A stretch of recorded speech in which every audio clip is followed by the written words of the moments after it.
യഹോവേ, ഞാൻ നിന്റെ കേൾവി കേട്ട് ഭയപ്പെട്ടു പോയി.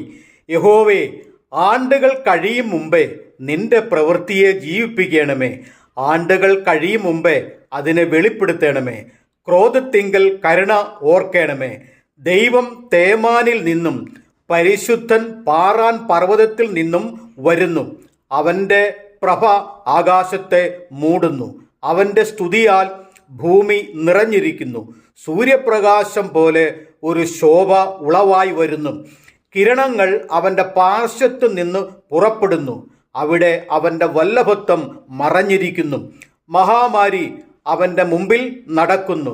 ജരാഗ്നി അവൻ്റെ പിന്നാലെ ചെല്ലുന്നു. അവൻ നിന്ന് ഭൂമിയെ കുലുക്കുന്നു. അവൻ നോക്കി ജാതികളെ ചിതറിക്കുന്നു. ശാശ്വത പർവ്വതങ്ങൾ പിളർന്നു പോകുന്നു. പുരാതന ഗിരികൾ വണങ്ങി വീഴുന്നു. അവൻ പുരാതന പാതകളിൽ നടക്കുന്നു. ഹബക്കുക്കിൻ്റെ പ്രവചനം 3-ാം അധ്യായം 2 മുതൽ 6 വരെയുള്ള വാക്യങ്ങൾ. ആണ്ടുകൾ കഴിയും മുമ്പേ നിങ്ങളോടുള്ള ദൈവത്തിൻ്റെ പ്രവൃത്തിയെ ജീവിപ്പിക്കണമേ. ആണ്ടുകൾ കഴിയും മുമ്പേ അതിനെ വെളിപ്പെടുത്തി തരണമേ എന്ന് ദൈവത്തോട് പ്രാർത്ഥിക്കുക. ദൈവത്തിൽ ആശ്രയിക്കുക. ദൈവം നിങ്ങളെ അനുഗ്രഹിക്കട്ടെ. ആമേൻ.